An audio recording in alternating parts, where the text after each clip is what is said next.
If you're new to trying ZQuiet, what do you need to know? For some people, the snoring stops overnight and it's really easy. And for others, an adjustment period is needed, and that's completely normal. Sometimes it takes a couple days, and for some people, it can even take a couple of weeks.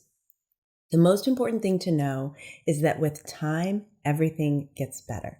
So we always recommend start by wearing it for small periods of time. Make sure you start with size 1 and go for like 10, 15 minutes at a time until it feels natural to have the mouthpiece in your mouth. Some drooling is natural. Don't worry about it. It'll get better with time and use.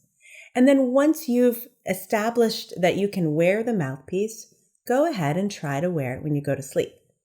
You may be able to sleep the whole night through with no issues, but don't be surprised if you find it on your pillow, it pops out at night sometimes. You may need to take it out during the night, and you might even want to take a night or two off if you're feeling some jaw soreness, which is completely normal.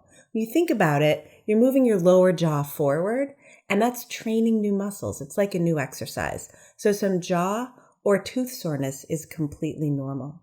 All of these things subside with time and use. So take it easy, stay positive, and with time, you're going to have a great night's sleep with ZQuiet. And if you need any help, we're always here. Just reach out.